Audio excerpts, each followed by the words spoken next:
Sa aking panukalang batas, kaugnay po yun doon sa sinabi ng Korte Suprema. Huwag mong ipapasa sa consumer ang mga gastusin na hindi ng isang distribution utility na hindi naman nakapagbigay ng benepisyo sa kanya. Maliwanag na maliwanag. Yung non-technical po eh. Katulad po halimbawa, nasira yung metro. Non-technical po yun. Nagkaroon ng inefficiency sa panig ng staff, ng accountant nila, iba yung yun po yung non-technical. Yung filthy rates. Ninakaw po ng maraming mga magnanakaw ng kuryente. Bakit po natin ipapapasan? Yun po yung gusto kong tingnan natin. It is an angle that should also be investigated. Wala kang kontra doon, Atty. San Juan. Opo, meron lang ako sanang Hindi, nais sasagot ka linawin. muna. Kukontra ka ba o hindi? Hindi po ako kontra. O But, yan, yan gusto ko yung walang kontra eh. of course, I just want to clarify na kasi yung system Ewan mo laws... ko, ikaklarify nyo. Hindi ka na nga kumukontra, kinaklarify mo pa. Okay na yun Opo, ha? Okay hindi na. Okay na po. Okay. Attorney San Juan, yung tax is the third largest component of cost. Sabi mo kanina. Totoo naman yun eh. Kaya nga meron po akong panukalang batas na tanggalin na po natin yung 12% VAT sa electricity. Kokontra ka ba, attorney? Ako po personal, hindi po. Okay, salamat po. Kasi alam nyo, nakausap ko si Secretary Frederick Go. Miski siya, payag siya. On the basis that, sabi niya, alam mo, yung taxes from energy, sabi niya ganun. O ikukumpara natin yung regional, sabi niya ganun. Yung regional tax that is contributing to the GDP, ASEAN, is only 16%, sabi niya. So, ang Philippines, sabi niya, 18%. So, nandun lang tayo. So, yung 12% VAT na yan, para sa akin, ay doable and realistic. So, meron po akong kailangan lang mapast track yung pagpapalis ng 12% VAT sa kuryente. Para sa ganun, ay unti-unti nababawasan natin ang elektrisidad na talaga namang ngayon ay lalong dumoble pa.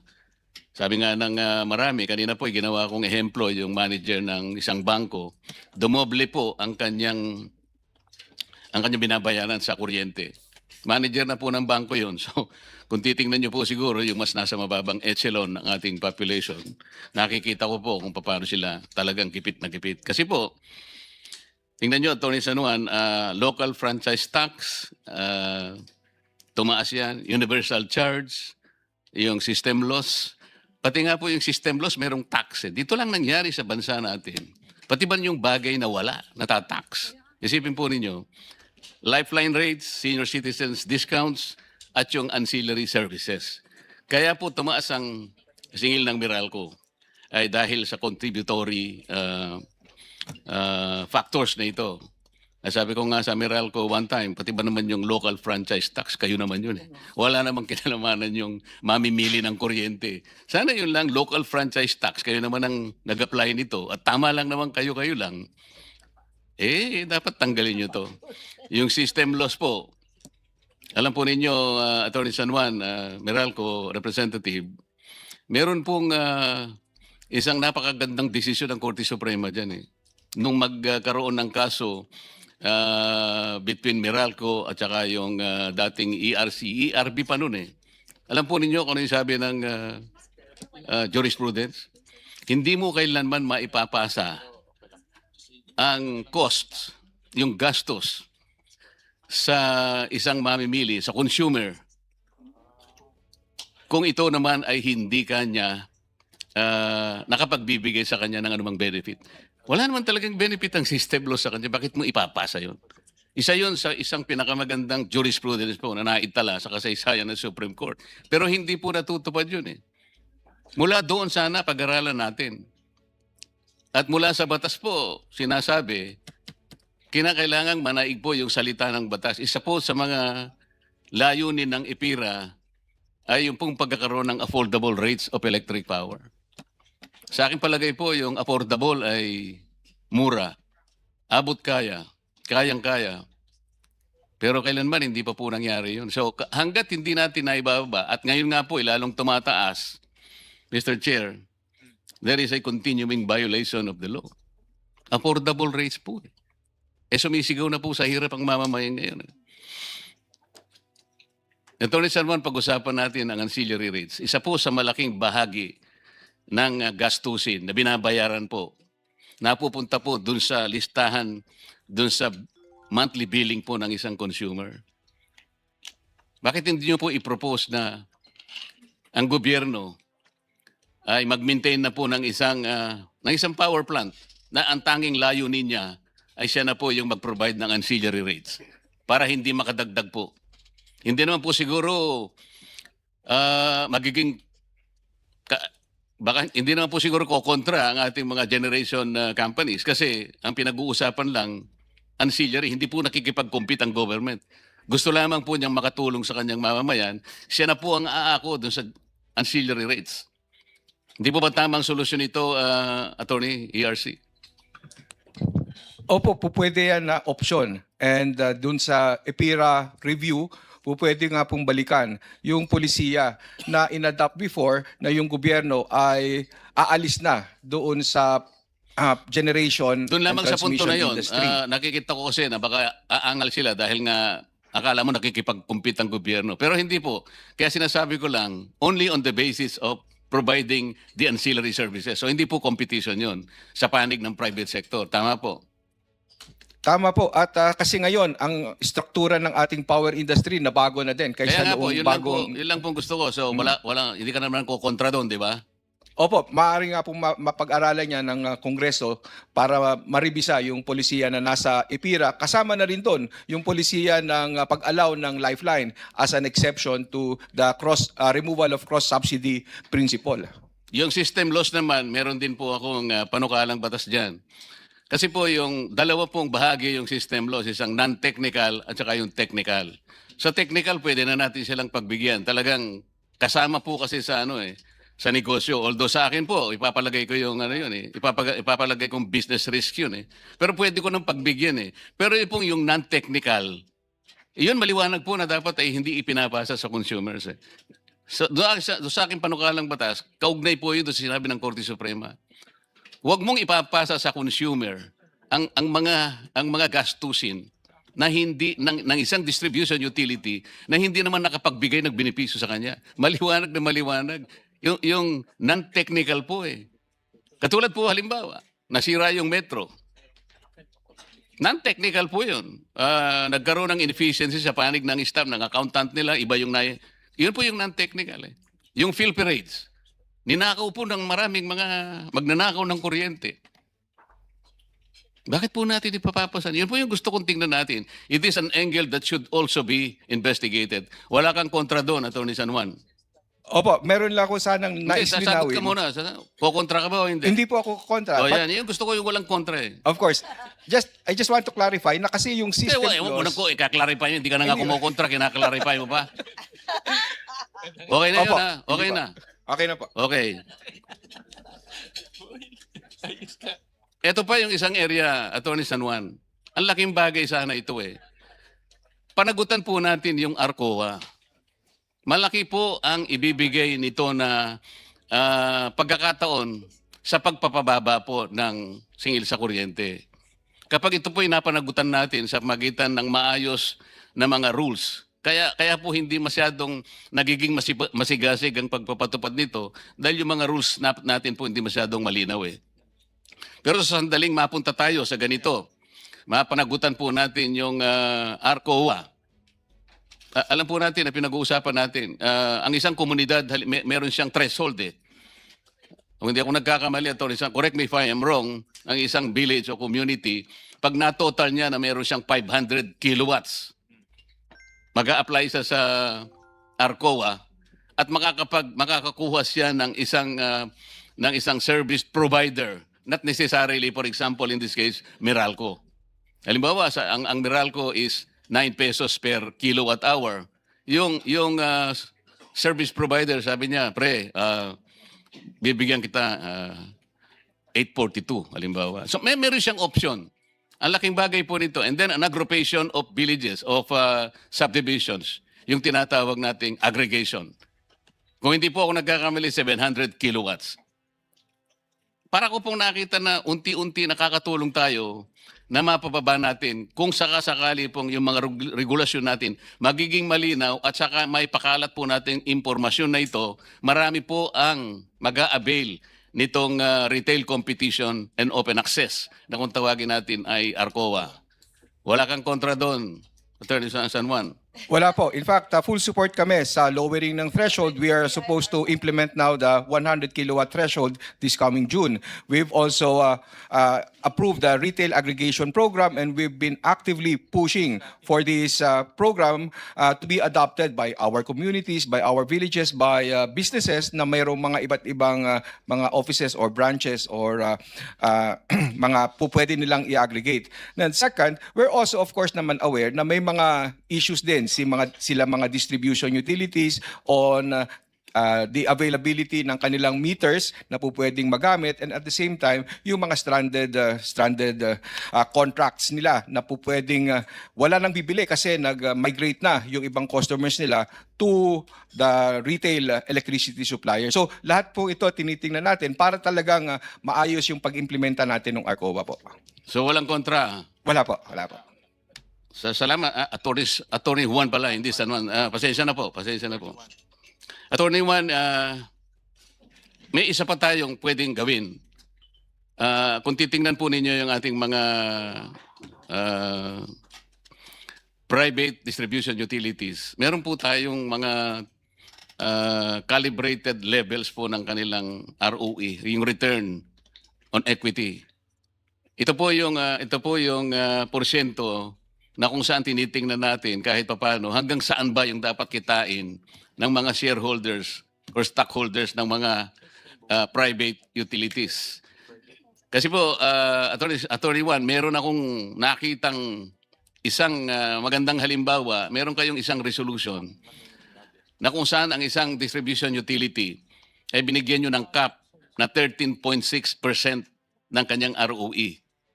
Kung titingnan po ninyo, kung halimbawa yun ay mapanagutan ninyo, sabihin natin sa mga distribution utilities, pag-aralan natin, ikaw hanggang 13.6 ka lang, ikaw 13.8, ikaw 14.2. Kasi po nireview ko yung iba, hindi ko na lang babanggitin. Napakataas po nung ROE nila eh. Meron 22%, meron 23%. Kung ikukumpara natin, doon sa naunang resolution na ginawa nyo, 16.5%. So wag nating pabayaan masyado na baka naman ito nga. Tingnan nyo, dumoble, sabi nila naging triple ang singil. Baka po sumobra yung ROE. Lahat po naman nagsasabit sa inyo yung kanilang mga financial statements, di ba? Yung mga financials nila ay ibinibigay naman po sa opisina ninyo, Attorney Juan, tama po? Opo, tama po yan. Pero pagdating po dyan, kaya nga po talagang masigasig ang komisyon ngayon na mag-conduct ng rate reset ng ating mga private distribution utilities dahil sa loob ng mahigit 10 taon na hindi ito nagawa. Ngayon po ay tumatakbo na ang ating rate reset at kasama na nga sa Group A ay yung Meralco. Kaya patuloy ang ating mga pagdinig at hopefully by middle of this year ay magkaroon na tayo ng panibagong singil para sa Meralco. Para nakita na po natin kung ano lang talaga dapat yung ipapasingil sa kanya as yung return niya on kanyang investment pagdating sa pag-provide ng distribution service niya. So, hindi mo kinokontra yung tinutumbok ng aking direksyon? Hindi po. Salamat Yun po. Suporta po kami. Salamat po. So, iiwanan muna kita para makapagpahinga ka naman, Attorney Juan, ano? Salamat po. Yung pong DOTR, nandito pa po.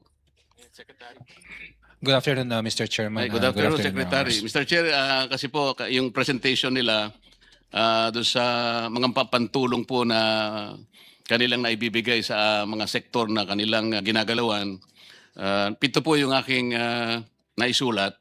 Meron po kayong libreng sakay, meron kayong discount for MRTs and LRTs, meron kayong toll exemption, meron kayong toll discount, piso roro, terminal fee, at saka meron kayong fuel subsidy program.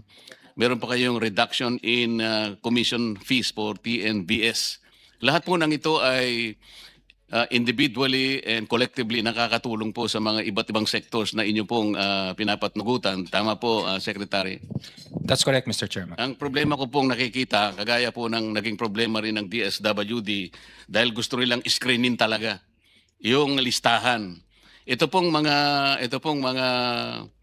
sinasabi nating pabuyang lahat ito, subsidies, na 7 na binanggit ko. May pagkakataon, maaring marami o maaring sabi na nating very common, merong redundant dito, merong overlapping, at merong duplication. Tama po. Yes, Mr. Chairman. Yun Tama po yung pinaka-problema. Kaya pwede ko pong sabihin sa inyo, kanina po ay pumayag si Secretary Rex na yung akin pong panukalang batas na para po maiwasan natin ang duplication, overlap, redundancy, at makita natin, matarget natin equitably, ay sana isuportahan nyo rin yung panukalang batas na palitan na lang natin itong mga interventions na to. Isa na lang po ang gamitin natin. Lahat po ng households. Households lang naman. Di natin pinag-uusapan yung commercial at saka yung industrial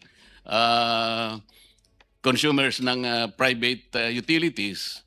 Lahat po na kumukonsumo ng 200 kilowatt hours pababa. Ililibre po natin. Yun po yung pinaka-subsidy. Targeted po yun. Ang ating mabibiyayaan doon hindi po kukulangin sa 5.5 million per families. Kapag sinuman nyo po yon, hindi lalabas sa between 25 to 27 million per Filipinos. Yun po kasi yung pinaka-target ng mga ayuda. Merong AIX, may tupad, may maipip, kung ano-ano. At ngayon po, lahat po ng departamento talagang aligaga na talagang tulungan natin. Dapat naman po kasi, biglang dumating ang ganitong klaseng problema nang hindi natin inaasahan. Kaya tama lang po yung response na ginagawa nyo. Kaya lang yung overlap talagang nandun. So papayag po kayo na ipastrack namin at huwag na po kayong kokontra kung sakaling maisabatas namin yung 200 pesos kilowatt hours. Yun na lang po yung subsidy. Targeted, hindi nakukurap, diretso sa consumer, walang EPAL. Mabilis. Monthly po ito. We fully support the bill, Mr. Chairman. But if I may just say, Mr. Chairman, on the part of the Department of Transportation, we're addressing the situation also of the middle class, Mr. Chairman. That's why we give 50% discount sa MRT3 natin, LRT2 natin, at pati din yung mga discount sa take-off at saka landing fees ng airports natin, paliparan, pati yung mga toll discount. But nonetheless, Mr. Chairman, yung panukalang batas niyo po, maganda po yun to address the situation of the poorest of the poor. Salamat po. Mr. Chair, sa DOE, meron po bang representative ang DOE? Ay, si ano to? Yusek Rino? Yusek Mario Marasigan po. Mr. Chair. Kala ko si Rino. Pasensya ka na, malabong talaga. Yung kanina pong pinag-uusapan, yung replacement cost natin, ito po yung mahiwagang replacement cost na yun po yung pasimula ng aking pagtatanong kanina. Palagi po nating binabase ito dun sa international market price na kung saan ay ginagamit natin yung mga Argus benchmark, yung MAP Singapore, MAP Dubai, ito yung Dubai crude futures. Wala po kaming question doon eh. Ang tinatanong ko po noon sa dalawang nakaraang pagdinig namin dito, bakit po biglang ginamit yung replacement cost na base sa mga trading floors, international trading floors, samantalang 2 weeks pa lang po ang nakararaan, kung saan ay meron pa tayong stock na about 2 months, sabi ng Pangulo. Hanggang ngayon po ay hindi po kami nakakatanggap ng paliwanag. Bakit biglang ginamit yung replacement cost after 2 weeks prior to the outbreak of the Iran-US war? Bakit wala pong paliwanag from 55 pesos to 125 pesos or an increase of 70 pesos per barrel? Thank you very much po dun sa tanong. Sa pagkakaalam ko po, yung pong replacement price, hindi naman po ginamit yan lang noong time ng crisis. Ginagamit naman po yan as an acceptable means in determining kung magkano po yung pwedeng maging takbo ng presyo natin ng mga produkto ng petrolyo, whether pataas or pababa. So, nagkataon lang po na malaki yung increase sa international market, kaya't naging visible po kung magkano yung replacement cost. Kung mamarapatin po ninyo, even prior to the crisis, meron naman pong fluctuation ang ating ang presyo ng ating mga produktong petrolyo. Pero hindi po natin masyadong napapansin yung paggamit ng replacement cost kasi maliit po siya. Hindi po siya ganun kalaki. Kaya nung po magkaroon ng crisis, parehas pa rin po yung mga references na ginamit noong ordinary times, pero masyado pong malaki ang talagang naging epekto noon sa international market. Kung kaya't naging very visible po siya. Thank you. Yusek Marasigan, nung gamitin po nila yung replacement cost argument after 2 weeks po ng magmula sa giyera, at that time, in the first hearing po ng Protect Committee, yung informant ko sa Singapore po ay nagbigay sa akin ng mga presyo sa mga tangke, halimbawa ng Rotterdam, na nakalatag sa Singapore. Noong March 17 po, 2026, yung FOB price, peso na po per liter, is only 29.8 pesos per liter. This is based on US dollar 570 per metric ton. Ngayon po, pag in-add po natin yung local add-ons, kasama na po yung importation, distributors, distribution and storage deposit, to require TSA, broker's fees, duties, port charges, SGSRB, warpage, etc., etc. Kasama na po yung VAT at saka yung excise tax. That's about 15 pesos and 51 centavos. Ang total po is only 45 pesos per liter. Yun po yung sinabi natin meron ng replacement cost. Yun po ay FOB. Yung Singapore tank naman sa Petronas po, CIF, 48 pesos per liter. Diesel po ito. Noong March 25, inireport ko rin po ito, Rotterdam, Netherlands Refinery, FOB, 45 pesos per liter. Yung CIF po, 48 pesos, 91 centavos. Yung Petronas po, CIF, 50 pesos, close to 51 pesos. Kaya ko po sinasabi ito, Yusek Marasigan, bakit po merong ganitong presyo na ino-offer po yung mga tangke ng dalawang refineries na binabanggit ko, pero sumipa na po ng more than 127% ang presyo dito sa ating bansa. Yun po yung hinahanap ko sana na paliwanag. Paano po nangyari in 2 weeks time, ganun po kalaki ang paglundag ng presyo? Mr. Chair, sinubukan po namin na kalkulahin. Actually, hindi po ako, kundi yung aming concerned unit na siya pong nag-handle ng ating downstream industry. Ang nakikita nga po namin sa Department of Energy is hindi nag-aakma yung mga presyo at mga item, yung po bang pagdetermine ng actual price ay hindi naaakma o hindi sumasang-ayon kung paano po ito na-i-project, kagaya po ng projection na ginagawa ng MAPS. So yun po yung hindi namin makita kung paano po i-establish yung relationship between yung pong actual na price na nabanggit po ninyo, na binigay po ninyo sa amin, at paano po yung presyuhan. Sa ating pong sa ating kalakalan po, natural na kalakalan, simulat sa pulpo, ginamit na po natin na reference yung MOPS pagdating po sa petroleum finished products. Dahil hindi po natin ma-relate or hindi naman natin kaagad-agad magkakaroon ng access. Yun po yung hindi namin malaman sa ngayon at tinaalam pa po ng aming concerned unit. Salamat po. Mr. Chair, magmula po ng unang hearing hanggang ngayon, halos mahigit 1 buwan na po tayo. Ang ibig po ba niyong sabihin, wala po tayong makukuhang paliwanag mula sa oil companies? Na after 2 weeks po lamang ng pagsiklab ng digmaan sa Iran, pagitan ng Iran at Amerika at Israel, paano po natin i-justify po from 55 pesos to 125 pesos or a price differential of 70 pesos per liter? Doon ko nga po nakuwenta yung gross income na 3 billion pesos sa pagitan po ng diesel at saka gasoline lang. Ang nakakapagtaka po, hindi naman kumibo yung oil companies. Yung DOE, hindi rin naman po dinispute yung aking calculations kasi po nanggaling din sa inyo yung mga datos. Yun po yung hinahanap nating paliwanag. Paano sa pagitan lang ng 2 weeks from 55 to 125? Paano in-apply po yung replacement cost? Kunyari po, pinag-uusapan natin na isang mahabang continuum. Where exactly in that continuum did we utilize the replacement cost? Third day after, paano yun? After 3 weeks, kinalculate natin ba? After 5 days, replacement cost? Paano po? Kasi kailangan po niyong ipaliwanag sa amin yun I think I will recommend to the chairman that the DOE should should provide an explanation in consultation with the oil companies kung paano nangyari po yun eh. It is totally unprecedented. Bakit po? Kasi ang batas po naman kasi 8479. This is Republic Act 8479. Meron po siyang isang section 14. Ito po yung dapat pong panghawakan ng DOE. Meron kayong monitoring function. Ang napaka-importante po nito eh. Hindi naman po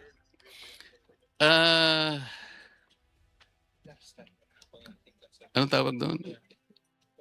Hindi helpless ang gobyerno eh. Hindi po nakatali ang kamay ng gobyerno even under a regime of the regulated industry. Meron siyang pinrovide na remedy, Section 14. Ang sabi po rito, particular na po doon sa paragraph E, in times of national emergency. Itong term na national emergency is the operative word. This is even provided by the Constitution. I think it is Article 12, Section 17. It talks about national emergency. And if we are in a national emergency, Sir Chair, I'd like to ask them, how do you operationalize Section 14? Ito lamang pong pinapaliwanag ko na kailangang magbigay kayo ng paliwanag in consultation with the oil companies. Paano biglang lumundag ng ganun? Aren't you bothered that the people are asking? I want to help you. Sabi ko nga po kanina, if I can help you explain to our people, baka malaking may tutulong natin. Nagsisikip na po ang dibdib. Gipit na gipit, nagsisikip pa yung dibdib. Hindi po kasi nila maintindihan, natutulog sila on such a day, 55 pesos po yung gasolina, pagkagising nila 125. You owe it to this committee, if not to the whole Filipino people, particularly the consumers, to provide an answer. Kailan po nagagamit yung replacement cost? Using your monitoring function, Yusek Marasigan, I think you will be able to explain before the committee para po maintindihan ng tao. Ipapaliwanag po namin pagkatas niyong ibigay. Ano po ba yung threshold? I will ask you. What is the threshold needed for Section 14 to be operationalized by the DOE? Thank you po, Mr. Chair. Honorable Marcoleta. Una po, nais ko po ipalam sa inyo na base po dun sa ating concerned unit, nagkaroon na po tayo ng coordination dun sa supplier po, yung nagbigay po ng presyo, na katumbas po ng binigay yung presyo sa amin, kung saan ay nakikipag-arrange na po kami ng coordination meeting. So sa pamamagitan po nun, pag nalaman po namin yung mga components ng pagpipresyo, may halin tulad po natin yan. Yun nga, yung kung paano naman ginamit nung ating mga oil companies dito sa Pilipinas, yung pagkakapag-unbundle ng kanilang presyo para po maikumpara natin at malaman natin na tama ba yung ginamit nilang replacement cost. Maaari pong sabihin natin na nakagawian na at part na ng business component yung paggamit ng replacement cost. Ang magiging tanong naman po is tama po ba yung nagamit na replacement cost. So yun po yung aalamin natin. At marami pong salamat dahil nagbigay po kayo sa amin ng daan upang makakita ng ibang source. Yung hubang source ng information na pwede namin magamit na pagkukumpara. Bukod pa po doon, dahil po ina-unbundle natin kung yung lahat ng components po ng ating petroleum products, malalaman po natin doon, again, ang punto po natin, malaman kung tama yung replacement cost na ginamit dahil malalaman natin ang component ng presyohan ng ating pong petroleum products at kung saan yung component na dapat tumaas. Kung halimbawa ko lang po, pero hindi direktang halimbawa, hindi direkta comparison. Sa ating pong electric power industry, alam po natin ang component ng generation. Alam po natin ang component ng ancillary, transmission, distribution, and etc. Pagdating po sa ating produktong petrolyo, isa lang po ang presyo natin. Kailan Yun po lang po kayo yung- nakipag-coordinate? Ang feedback ko sa akin ay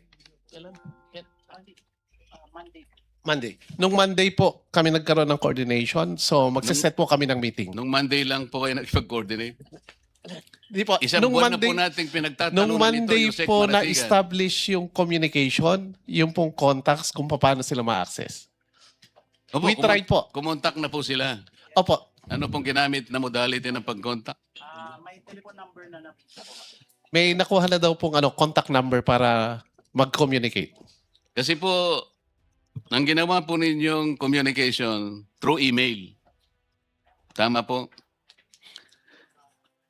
Ito po, nakuha ko po yung email ninyo eh. Ang email nyo is April 27, 2026, 12:25 p.m. In-email po ninyo yung contact informant sa Singapore na nakabase po sa Australia. Ilang oras po ang pagitan ng Pilipinas sa Australia? 3 hours, 4 hours. So alam po ninyo na maring na-receive niya sa ganitong oras. Tama po. Ang problema po, sinabi nyo, sana po kanya makausap namin kayo kinabukasan, April 28. At nagtakda po kayo ng time between 1 o'clock to 2 o'clock. Meron po bang ganun? Ibig ba nyo sabihin, pagka-email nyo sa kanya, kinabukasan, magtatakda kayo ng oras, mag-zoom tayo, ano pang klaseng communication po ito? Pangalawa po, ito po ang pinaka-importante. In-email po ninyo, hindi po umabot sa kanya. Alam po ninyo kung ba't hindi umabot sa kanya? Alam nyo, Secretary? Hindi po po. Oh, siguro ayaw po nilang sabihin. Siguro nandyan yung mga assistant mo, ayaw nilang sabihin sa'yo, nahihiya sila. Pero kailangan malaman mo kung ba't hindi umabot. Kasi halos pagalitan ko na yung informant. Bakit hindi ka sumagot? In-email ka nila, pagkakataon mo na ito. Sipsipin niya, email lang kayo noong Lunes. Mr. Chair. Alam niyo kung bakit hindi umabot? Yung email po ninyo kulang ng isang letra. Ito po, ako ibibigay ko ulit sa inyo kung saan kayo nagkamali. Talaga bang seryoso kayo na makipag-coordinate? Yung pong email, titingnan niyong mabuti yung kahit sino po ang may hawak ng email. Titingnan niyang mabuti doon nakasalalay kasi. Kumulang ka kahit period lang o hindi ko na po kailangan emphasize to eh. Kung talaga pong kayo'y seryoso, nakikipag-coordinate, hindi sana nung Lunes. Dapat last year. Kasi problema po ito eh. Tingnan po ninyo. Kaya ako naniniwala, wala namang krisis talaga. Sa totoo lang. Dahil hindi po nila dinispute itong mga independent data na binigay ko. Alam ko po, kinonfirma nila. Hindi sila kumikibo. Sinabi ko, they were making at least 3 billion pesos per day. Hindi sila kumibo. Bakit? Totoo siguro eh. Tingnan nyo po, paunti-unti bumababa. So Mr. Chair, na ngayon napatunayan natin, iyon pong rockets and feathers irony. This is irony focuses on the asymmetry of prices. The prices shoot like rockets when world prices go up.